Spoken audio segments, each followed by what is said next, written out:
speaking of taking my lobster, my table wants to know, where are the claws? Right? Those lobsters were live not that long ago. And all of us know our crustaceans. We are, after all, greens. We have a good rudimentary and even better than rudimentary understanding of biology and of crustaceans. And crustaceans in Atlantic Canada, being lobsters, come equipped with claws. So we'll be looking later in the kitchen. Anyone want to join me? We'll be doing a claw brigade, which reminds me of the ecosystems of Atlantic Canada. And I'm wearing something. I've been wearing it all convention, and it's unusual in that it's not nice jewelry. And I'm wearing it for a reason. And I thought I wanted to start my speech tonight by telling you why I have my sister-in-law's crocheted green and blue thread holding what you might not know is a walrus tooth. And the reason I have a walrus tooth around my neck, it's something that even people in the Maritimes might not know, is that lobsters, I gotta go with the lobsters again. Breathe. Walruses were once endemic to the Gulf of St. Lawrence. There were once walruses in the Gulf of St. Lawrence. There was, in fact, a major walrus killing station on the Magdalen Islands. And that's where this tooth was found by Farley Mowat, who gave it to me a couple decades ago. And I've always had, I've had much nicer presents from Farley and Claire, but only when Claire bought them. And I have lovely gifts from Farley and Claire all over the place. But this is the one thing that genuinely Farley gave me, which was a lobster again, walrus tooth from the Magdalen Islands that he found there at where there'd been the walrus killing station. So this is the first summer I've ever faced without knowing I was going to be able to visit Farley. And he passed away in early May, just shy of his 93rd birthday. And his conversion to the Green Party was one of the most lovely ones I ever received.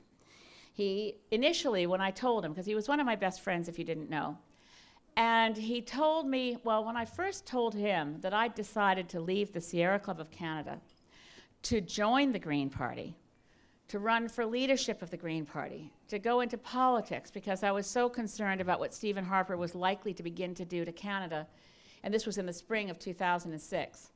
He was very dismayed, because number one, he thought politics would be awful for me, and he did care about me. And number two, he really wasn't a Green Party supporter. He couldn't figure out why, if I was going to go into politics, I wasn't joining the NDP. And I patiently explained to him my reasons, and he lovingly accepted that I was doing something with which he didn't agree. And it was some years later that I got one of his wonderful hand-typed letters. He actually, not only did Farley Mowat never use a computer, God forbid such a thing was allowed in his home, he never migrated to an electric typewriter. He wrote all of his 40-some books on a manual on an Underwood with the sort of machine gun-like sound of Farley at work in his office, because he never left his manual typewriter, which had keys that skipped and jumped up a bit of a line and places that he made corrections. So I got one of these wonderful letters in which he wrote to me, and he said, oh, well, he said, after, what did he write? So he was probably at that point about 86. And he wrote, after 83 years with the socialist horde, I've seen the light. So muster me up if I pass muster, because I'm joining the Green Party. And so, of all the... I saved the letter, of course. And you may have received the last letter Farley sent out on behalf of the Green Party of Canada to members was the thank you that any of you received who donated money in 2013, the 2014 thank you letter Farley wrote. And I think the last letter he had published to the Globe and Mail was a response, a rebuke to Lawrence Martin, who shall be forgiven because I'm fond of him, who wrote in December of 2013, Elizabeth May should just pack it in. There's no point to the Green Party. It can't go anywhere. Sure, she's doing a good job. And Farley wrote to the Globe and Mail and said, if the Green Party wasn't on the ballot, there'd be nobody worth voting for. So, I do stand grateful to Lawrence Martin, because within about 10 days of him writing that we weren't going anywhere and should pack it in, we doubled the caucus. I said, yeah. So Bruce Heyer became the other 50%, or as he says, 60% by biomass, of the Green Party of Canada caucus in the House of Commons on December 13th, 2013, and that's been fantastic for me, and I hope fantastic for Bruce. And I thought to myself, well, if every time someone writes in the Globe and Mail that we should pack it in because we're not going anywhere, we can double the caucus, that's not too bad. I had birthday greetings from all around, the most unlikely places. This is a tribute to my dear friend and Chief of Staff, Deborah Endiger, and my incredible team in Saanich Gulf Islands. They kept giving me 60th birthday parties, but because I turned 60 in June, and I'm now, I was always, of course, it's not like it's new, but I'm the oldest of all the party leaders, so I'm therefore, I can get older than them just because I turned 60. I was older than them when I was 59. But the point is, I'm the first of the party leaders to turn 60. I'm older than all the other party leaders, which I think is good, because if we're going to practice ageism against Justin Trudeau for being young, I can do the same thing to Stephen Harper, who's barely out of short pants. So the thing is, all my team did an amazing job, and Deborah got greetings and salutations from all over the place, including from Brian Mulroney, who wrote a very funny one saying, if at this rate she keeps doubling her caucus, majority government isn't far away. So just to say, we're on our way. And I just wanted to say why I'm wearing my walrus tooth. And I want to say that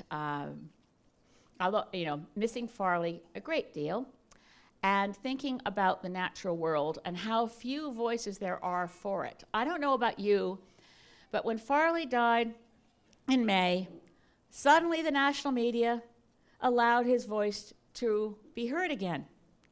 We had the repeat of interviews that he'd done with As It Happens, and the repeat of interviews that he'd done with The Current.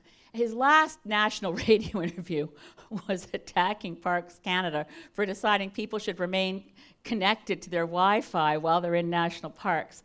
So it wasn't as if he was in any way losing capacity or voice or vigor in his last days. But Farley was channeling and speaking for all the things that are voiceless. For the whales, for the seals, for the birds, for everything that did not have a place in our political sphere. And he did it so clearly and so unrelentingly that I just wanted to pause for a moment before I start talking about what I intend to talk about, to say that I always counted on Farley in life to give me a good swift kick if it looked like the Green Party was going off the rails and becoming opportunistic and useless. And I'm counting on him to continue to do it from wherever he is at the moment. And if he doesn't, my daughter can do it. The Green Party must never forget that we are the only voice in the political sphere for those who are voiceless, for the non-human, for what Farley called the other. That is our place, that is our mission. We speak for the 10 million other creatures with whom we share this planet, and we recognize that we don't own them or dominate them or exploit them without respect. We share this planet with all other living things. And for that, Farley, I promise I will continue to bear witness.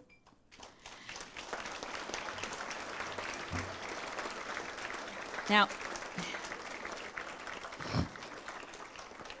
last night, some of you weren't with us last night.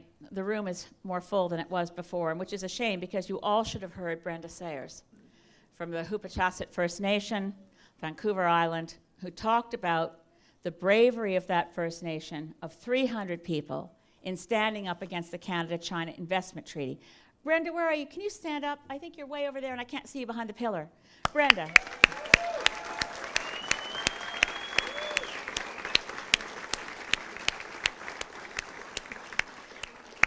Kleko.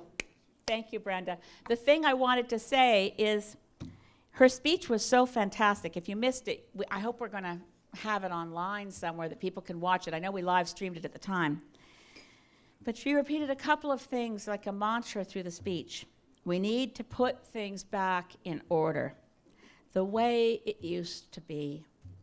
We need to put things back in order, the way it used to be.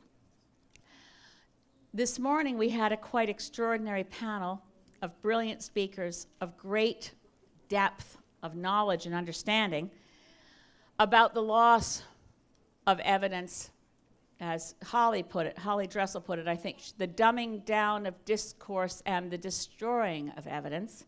Holly Dressel over there spoke to healthcare policy. Tom Duck spoke to the destruction of scientific evidence. Tom, you're here somewhere. There you are. And Kevin Page had to go home to see family, but Kevin Page, our former parliamentary budget officer, spoke about the destruction, in fact, the decision to ignore the existence of any evidence that regressive government policy could possibly cost anything, thus shutting down debate by pretending there's no cost. It was during their panel that I started thinking about what I was going to say tonight, because I thought everyone in this room knows the litany of destruction, not necessarily every single incident of massive destruction of the Canada we love since 2006. And of course, it didn't just start then, but it's been at its most vile since 2006. In what Stephen Harper's vision for Canada has done to what we know Canada really is. And I thought, rather than focus on what has been done, I'd like to focus on how, in Brenda's words, we need to put things back in order, the way it used to be. The vision for the post-Harper Canada, which we need to start building now, so we know what we do once he's gone and we have a chance to put things back in order. So this is what I want to describe, how we rebuild and recapture what was lost. Now, for democracy, there's a quite significant agenda. Not all of the destruction, by any means, happened in the last, well, since 2006. As Bruce Heyer was telling people earlier today during that panel, until 1963, political parties in Canada had very little power. They expanded that in 1970 when, for the first time ever, ballots that were cast had the name of the candidate and the name of their party.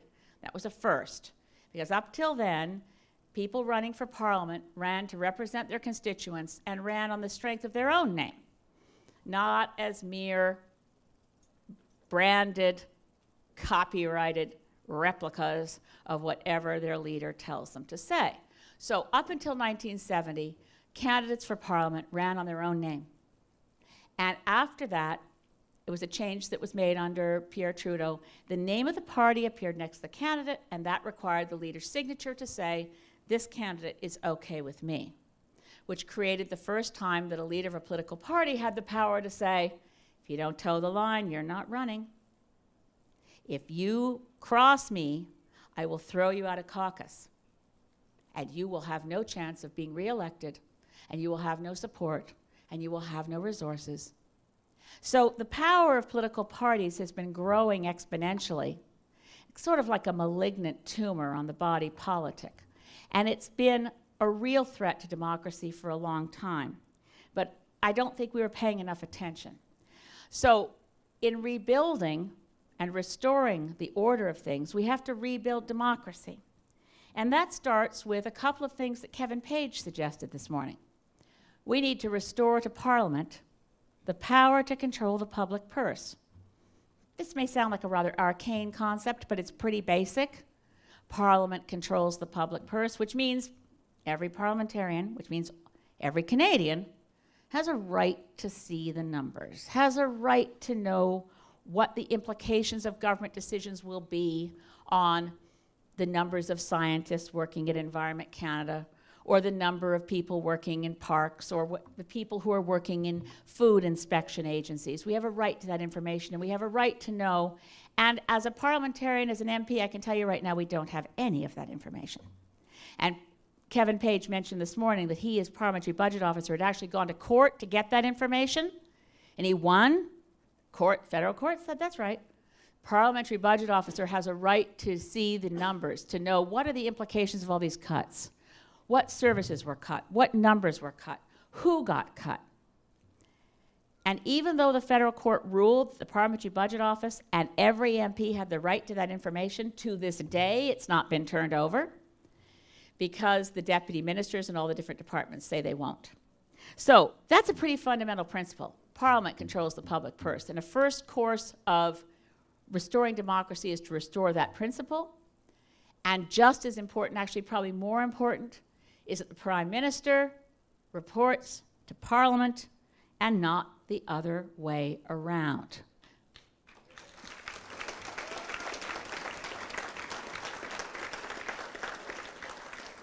There's a concept called the supremacy of Parliament. Parliament is supreme. I'm a member of Parliament, which means I'm a member of government. I may be a part of the government that is in Her Majesty's loyal opposition. Stephen Harper is in charge of one thing, which is the cabinet, which is the executive branch, but it's not Stephen Harper's government. It's the people of Canada's government. And that principle needs to be restored. I'm going to have to speed up because as I realize all the things that need to be restored, I'm going to have to cover them a little faster.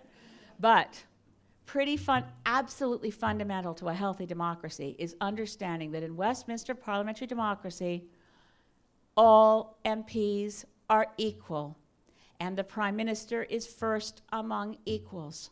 We do not live in a system of government in which Canadians elect a Prime Minister. Much less do we elect an emperor or a dictator. We elect our member of Parliament. And parliamentarians together under our Constitution would be entirely within their rights when we show up in Parliament after an election to say, gee, look around the room. Who'd be the best Prime Minister? The only reason that it's a foregone conclusion is because of the overlay of something, as Bruce Heyer mentioned earlier today, not mentioned in the Constitution at all, which is the existence of political parties. So, reducing the power of political parties, reducing the power of leaders, does come up as an opportunity, as you heard in the video clip from our train trip across the country, in Michael Chong's bill C-559, which we want passed and which will be a free vote, so that every member of Parliament, regardless of party, anywhere in Canada, is in principle and in theory allowed to vote to support Michael Chong's bill. And we have to work on every single one of them, regardless of party, to get them to pass Michael Chong's bill, C-559. That's a good first step, and we can get it passed even before an election. Mark it down, take it home, and work on your MP. Of course, those of you from Saanich Gulf Islands, don't worry about it, I got it covered. Okay. The other thing we have to do, which I really look forward to, if we were asking in council the other night, if each one of us was Prime Minister, what's the first thing we would do? I just want to mention, as Prime Minister, I pledge to smash to little teeny weeny bits and stomp on them the idea of a Prime Minister's office. We take it apart. We don't fund it. We don't need it. It is a cancerous growth on the body politic. That there's such a thing as capital P, capital M, capital O. It didn't even exist until Pierre Trudeau, and it has grown and morphed, and it's now really in charge of absolutely everything, including and down to legislative changes in committee, which even you'll hear tomorrow from Michael McMillan in his great book, Tragedy of the Commons. The people he interviewed for that book still talked about legislative and parliamentary committees where partisanship was set aside. No longer. The Conservative members of committee are not allowed to do a single thing that hasn't been pre-scripted and pre-approved by the Prime Minister's office. So amendments on the fly in committee based on people's best instincts and better angels just don't happen anymore. So we need to eliminate the Prime Minister's office, except for what it was under Lester B. Pearson, and I had it on good authority because I asked Tom Kent, who was Lester B. Pearson's principal secretary in the Pearson administration. He said the Prime Minister's office was a group of stenographers and file clerks. So we can go back to that. We also, of course, need to improve our voting system, which means actually more than putting things back in order the way they used to be, we need to fix things so that parliamentary democracy and democracy itself can be respected by getting rid of first past the post, the only possible system of voting anywhere on the planet. It's the only system of voting anywhere on the planet in a democracy that can allow the minority of the votes to elect the majority of MPs, as in Canada federally right now, or the majority of MPPs, as in Ontario right now. False majorities are a very bad thing for democracy, and the only way to get rid of them is to get rid of first past the post. Now, looking at the rest of what Stephen Harper has wrought on this country, it's essentially acts of serial vandalism. It's hard to describe. It's an assault on the pillars of public policy across the board. Many people are most familiar with what happened under Bill C-38, the omnibus budget bill that we fought as hard as we could, that changed and destroyed most environmental laws. But it doesn't stop there. It goes to citizenship and immigration. It goes to criminal law. It goes to public policy, Statistics Canada, healthcare, everything. And I sometimes, people, you know, it's tempting to wonder what could Stephen Harper's motivations possibly be? Why would a prime minister want to see an agreement like the Canada-China Investment Treaty that would allow the People's Republic of China to bring multi-billion-dollar arbitration cases against Canada if we changed laws at the municipal, provincial, territorial, federal, or First Nations governance, or court cases that the People's Republic of China find to reduce the expectation of profits of their state-owned enterprises secretly? What motivation could a Canadian Prime Minister possibly have for wanting such a thing passed? So I have a hard time, I try to figure out Stephen Harper's motivations, just because, you know, it's of mild interest. I have tried to get to know him. I have to say, I've said this before, and you probably all know how I feel, that the people with whom I work in Parliament are wonderful people. I'll return to this point. I genuinely care for and love 80, 90% of them easily. The others I have a harder time.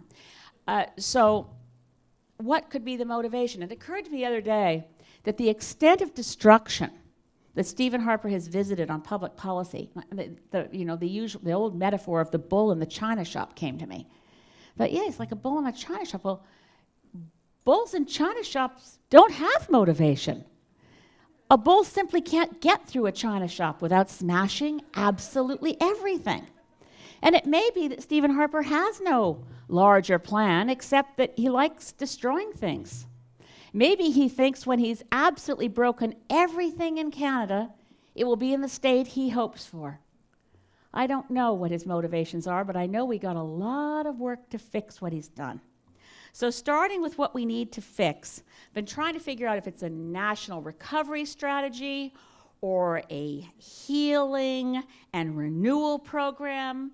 My daughter suggested the right word might be Canadian rehab, but I don't want to bring Rob Ford into the conversation.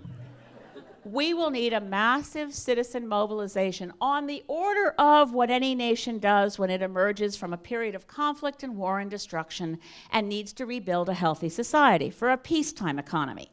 That's the nature of the challenge. We will need to rebuild and restore Statistics Canada. We will need to have a neutral, professional system that collects information and data so government knows what it's doing.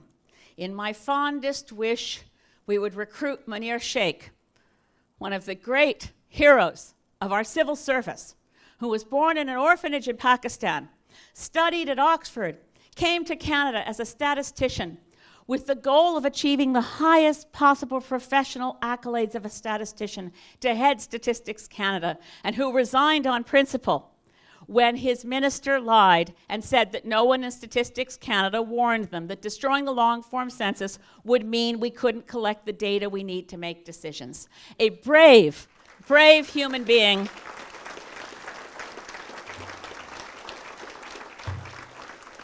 I would love to ask Munir Sheikh to come back and run Statistics Canada. We need to address and fix the criminal justice system. We have brought in so many unconstitutional measures that violate the charter, that bring in the most misconceived and misguided, proven false choices that the state of Texas warned us don't work, of mandatory minimum sentences to be tough on crime. We will have to roll back all the stupid on crime legislation that's been passed since 2006, every single piece of it.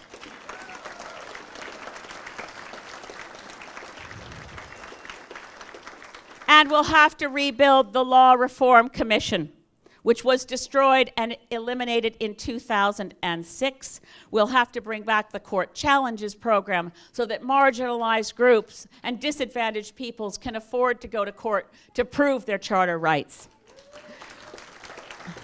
We will need to revisit the fundamental principles of the Canada Health Act. We will need to ensure that the 50% of funding that's needed to ensure public health care through a single-payer system is restored, and uncouple it from economic growth, which, as Holly Dressel told us this morning, is absolutely perverse. And we will have to ensure that we enforce the Canada Health Act so that private medical services and clinics do not begin to creep into our system. Because as they creep in, they create the engines of destruction that will allow U.S. for-profit insurance companies to sue us under Chapter 11 of NAFTA. I'll come back to NAFTA. We need to go back to immigration and citizenship that's about welcoming new Canadians and their mothers and their fathers and their children and their uncles and their aunts, because new Canadians come with their families. And I can tell you that in Saanich Gulf Islands, which is not a multicultural riding, 85%, maybe 90% of our caseload working to help constituents, and it's hundreds of people, are looking for help to reunite families. And I am so sick to death and so heartbroken when we can't get a son who was a minor child when his parents asked to emigrate from Pakistan, and they're told, your son's now too old, you have to leave him behind. Because the immigration process took so long, and families have to deal with that. We have stopped caring about family reunification in the immigration system of Canada. And we've also made citizenship a slippery slope. The new Citizenship Act, so-called Bill C-24, we will have to repeal. It should be subtitled, the How to Remove Omar Khadr's Citizenship Act. How to Appeal to an Intolerant Base of Canadians Act. Citizenship is not a negotiable concept that a minister of citizenship can remove for political purposes. Citizenship is a responsibility. Citizenship is duty. Citizenship is commitment. But citizenship cannot become the political purview of the government of the day. And our citizenship and immigration laws and our refugee laws are all going to have to be fixed to put things back in order the way they used to be. And that includes, by the way, the Temporary Foreign Workers Program will be replaced by a permanent New Canadians program.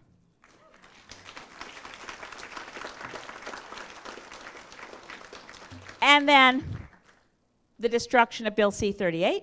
We will have to restore the Fisheries Act, including all the scientists who were fired, all the habitat fisheries scientists who've been laid off across the country will have to be rehired.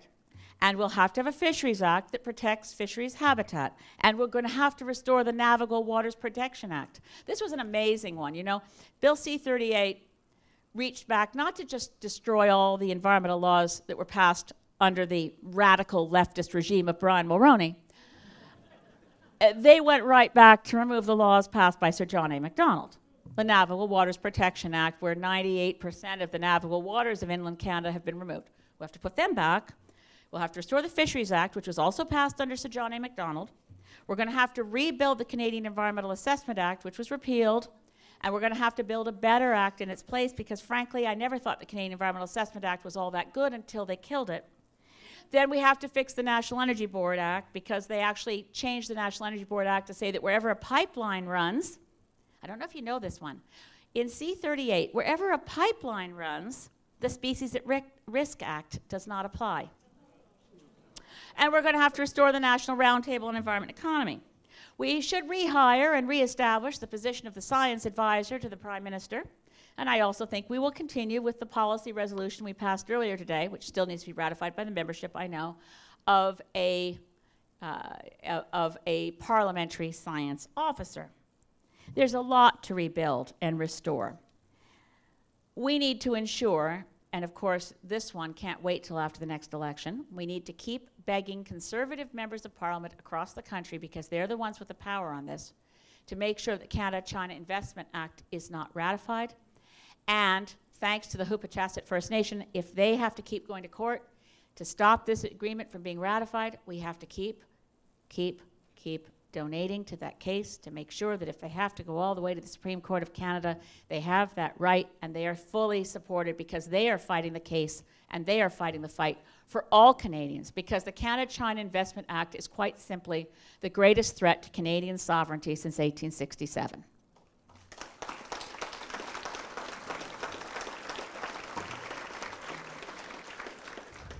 And while we're at it, the initial investor-state agreement, Chapter 11 of NAFTA, fortunately, we only have to give 6 months' notice to tell the US and Mexico that we want to renegotiate NAFTA to remove Chapter 11. And that's a top priority, because as long as investor-state agreements exist anywhere on the planet, they're a threat to democracy. Stephen Schreibman is one of Canada's most expert trade lawyers. He described the existence, the very idea, that foreign corporations have superior rights to sue domestic governments if laws are passed that reduce their expectation of profits as, and this I'll quote Stephen Schreibman, fundamentally corrosive of democracy. They are dangerous, and we must stop them from being implemented ever again.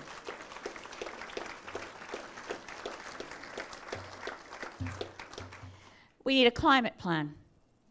We're not just rebuilding, we're starting over. There was a not too bad climate plan in 2005. Stephen Harper killed it, but boy, are we going to have a job now. Greenhouse gas emissions have been going through the roof ever since. Meanwhile, the scientific evidence gets stronger and stronger that we have very little time, and we are no longer able to say what the Minister of Environment, for whom I worked in 1986, Tom McMillan, working for Brian Mulroney, we used to be able to say that if we reduced greenhouse gases, we could avoid the climate change issue altogether. We could protect our glaciers, protect our ice caps, and avoid extreme weather events. We can't say that anymore. We've already unleashed so much pollution. We've treated our global atmosphere as a garbage dump for the products of burning fossil fuels to such an extent that we've changed the chemistry of the atmosphere, and we can't change it back. When people in Fredericton talk about Hurricane Arthur, all through this beautiful city, you see the uprooted huge trees, you see the damage to homes, you see that they've lost so much of the urban forest. 4,000 trees in Fredericton, New Brunswick in 3 days. And that hurricane was, by the way, the first hurricane of the season. Usually occurs around August 10th. According to the National Hurricane Service of the United States, the first hurricane of the season usually hits North Carolina around August 10th. This was the earliest hurricane to make landfall since they started keeping records in 1851. Now, we don't necessarily know that that's connected to the climate crisis. On the other hand, we know that every climate scientist has been telling us for decades that destabilizing the global climate will result in extreme weather events of increasing severity and frequency. More heat waves, more droughts, more floods, more storm surges, more loss of ice, more fires. And we're seeing them all, and yet we live in this little bubble of cognitive dissonance. We pretend that somehow day to day people aren't dying because of the climate crisis. So we know that it's too late to stop the glaciers from being in rapid retreat. And we know that it's too late to tell people we can go back to the climate we had 30 years ago. We can restore that. But it's not too late to step up our commitment to move to a fossil fuel-free economy, one that does not allow climate change to destroy our kids' future. And we're not talking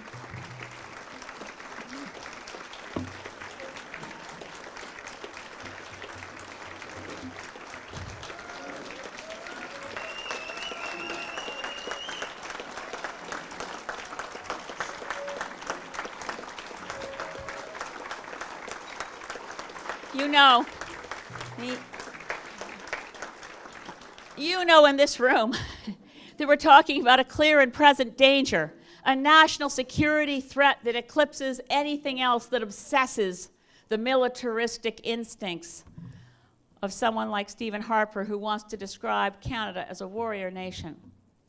The real security threat, the threat to our economy, and the threat to human civilization itself is allowing greenhouse gases to rise so high that we trip the signals in the global atmosphere, that we move past a commitment that even Stephen Harper has made to ensure that global average temperatures do not increase more than 2 degrees Celsius above what they were before the Industrial Revolution, and start going to what is referred to as runaway global warming, where 3 degrees becomes 4 and 4 degrees becomes 5, because all the positive feedback loops triggered by human-induced global warming take on a life and a power and accelerating momentum of their own.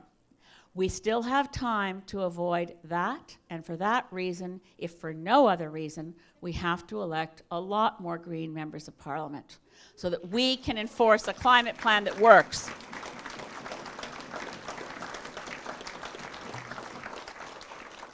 And another challenge for us, which is a big one, is we're going to have to rebuild our global reputation. Canada's international reputation has been so tarnished, essentially lost. We were respected around the world as a country that invented peacekeeping. Lester B. Pearson won the Nobel Peace Prize for inventing peacekeeping. We no longer contribute more than a handful of peacekeepers as boots on the ground to help. We refused the request from the United Nations to the Democratic Republic of Congo to send 4 people. They wanted 4 people. They wanted generals. We didn't send them because we said we couldn't spare them. And I think it's really that they're allergic to peacekeeping as a concept. We've lost our global reputation, obviously, withdrawing not only from the Kyoto Protocol, but from the UN Convention on Desertification, Drought and Desertification. You know, do you remember what John Baird and Stephen Harper said when they took us out of the Convention on Drought and Desertification? There was no press release to announce they'd done it. It was discovered on a website that we'd withdrawn. And what they said was, it cost us $230,000 a year, and it was just a talk fest. They spent more money on the bamboo for the rented pandas. In panda equivalents, the UN Convention on Drought and Desertification was a bargain. And it built up our international reputation, and it allowed us to maintain our relationship with other nations. I want to at least touch on what's happening right now in Israel and Gaza, and the Palestinian people and the Israeli people, and say from the bottom of my heart that Israeli children and Palestinian children have an equal right to be free of bombardment. And I condemn Hamas as a terrorist organization for sending missiles into Israel. But the Israeli retaliation and the invasion of Gaza violates international law and humanitarian norms, and any Prime Minister of Canada worth his or her salt would say that as a friend and ally of Israel, you've gone too far. You must move to peace talks.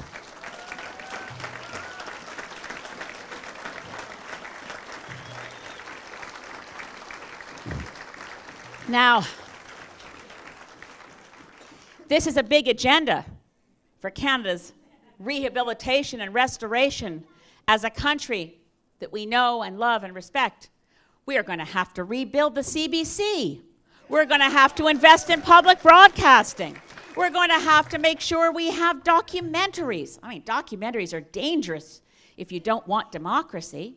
If you want to erase your collective memory and enter into a stage of early dementia as a nation so you don't remember who you are, documentaries are dangerous, and that's why they're not funded anymore. We're going to have to do things to break apart the monopolistic national media concentration of power in vertically integrated corporations that allow in New Brunswick, the Irvings control all the media, control the refineries, and the hockey teams, and the deals they get. This is an interesting one. And the forests, and the mills. And the politicians. So, how do we rebuild? How do we rebuild? The good news is a lot of people say, that's going to cost so much because Stephen Harper has cut into the civil service so deeply that to hire back all those people is going to cost us so much.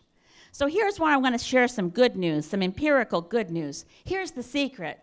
Stephen Harper hasn't cut the civil service. It's bigger than ever. Yeah, it's 14% bigger than it was in 2006. It's got 34,000 more civil servants than it did in 2006.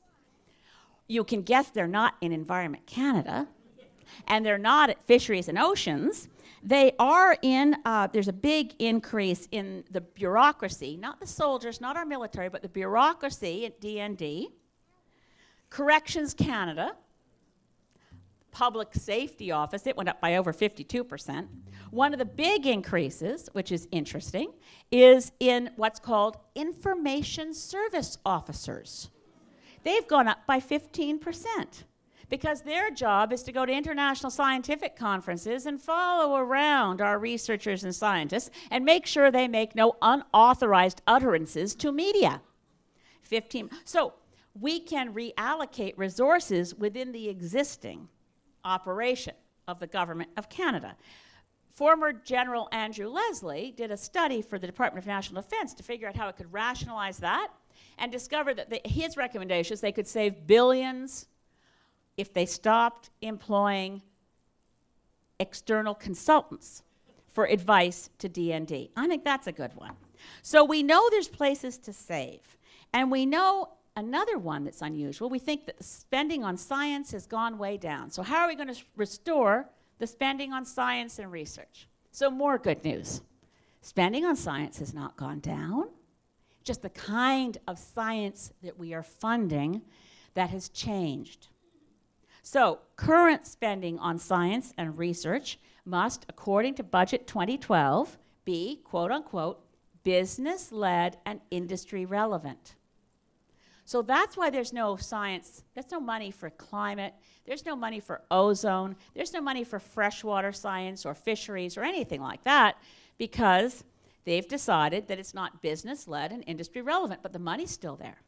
So that's good news. Now, where else can we find some money? Because we're going to need money to rebuild everything that was wrecked, right? This is a massive rehabilitation, rebuilding project. Every Canadian is going to have to put a shoulder to the wheel and figure out how do we fix all the stuff that got broken. It's a good agenda. It's good to think past Harper. Well, how do we do this? Well, I have some more good news. Thanks to Stephen Harper cutting corporate tax rates so deeply, Canada's corporate tax rate is now half that of the United States.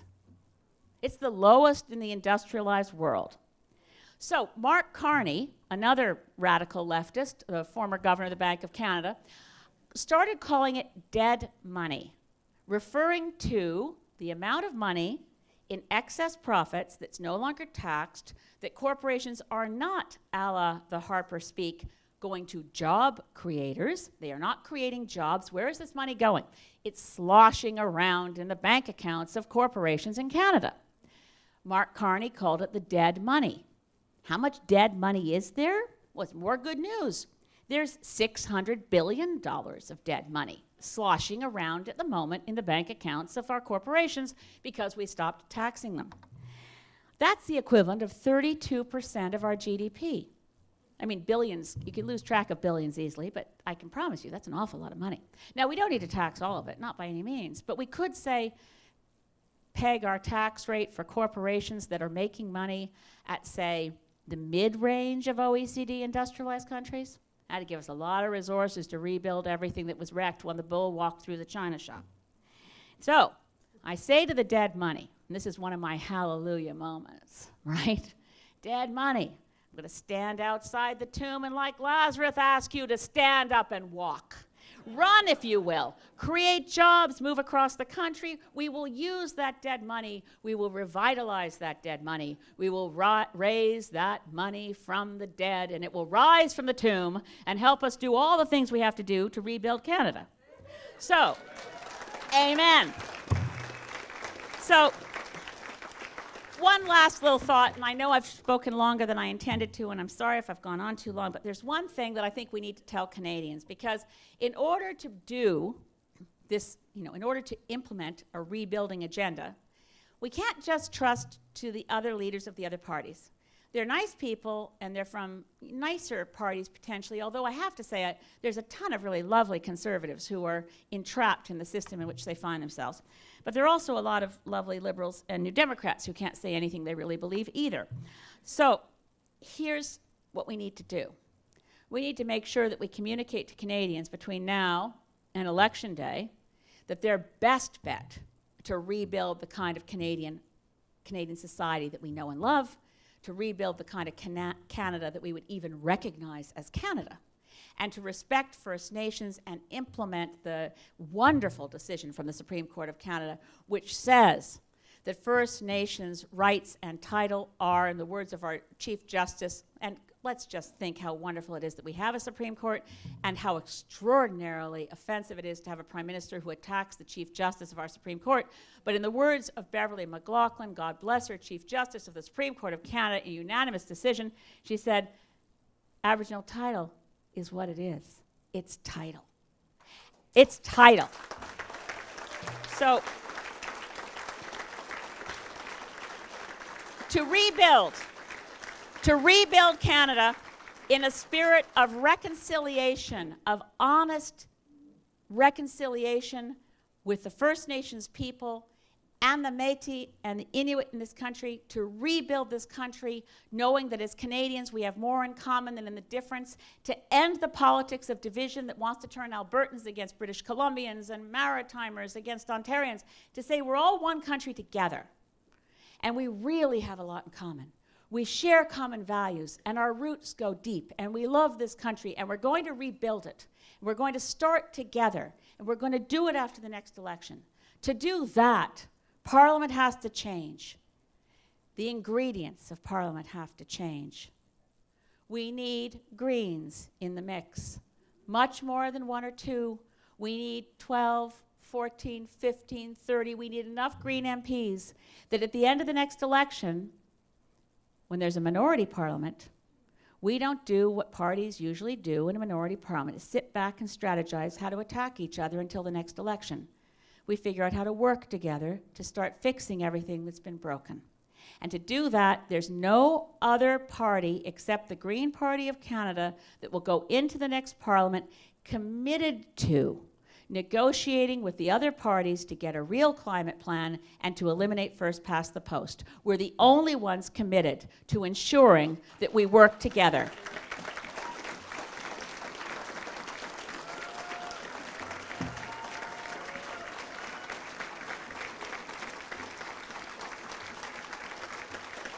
So, when you're going door to door, you're talking to your friends, and people say, oh, a vote for the Green Party. I don't want to waste my vote. Start telling them what it's like to watch really good and decent people who've been civic-minded community leaders all their life, who get approached by the Conservatives or the Liberals or the New Democrats and talked into running for them. And they're wonderful people who think they'll get elected and go to Ottawa to work for their constituents, only to find out that they can only read the notes they're handed on a cue card, vote the way they're told to vote, sit down when they're told to sit down, toe the party line. There's something much, much worse than a wasted vote, and that's a wasted member of Parliament. Don't elect any wasted members of Parliament. Elect Green Party members of Parliament who will fight for the constituents, fight for the voiceless, work for constituents across this country, and fix all the things that have been broken. And with Green members of Parliament, we will put things back in order the way they used to be, with respect, love, cooperation, hope, and a deep commitment to our kids, our grandchildren, to the planet itself. We will not compromise. We will never, ever surrender our principles for short-term partisan advantage. We don't work for power. We work for Canadians. We believe that Canada is the most extraordinarily blessed and wonderful society. And we need to remind Canadians who we really are. And that is why I'm so glad you are all here, because together we will restore the Canada that we love. And our children will look back, and our grandchildren will look back, and even you who are young Greens, your grandchildren will look back and thank you.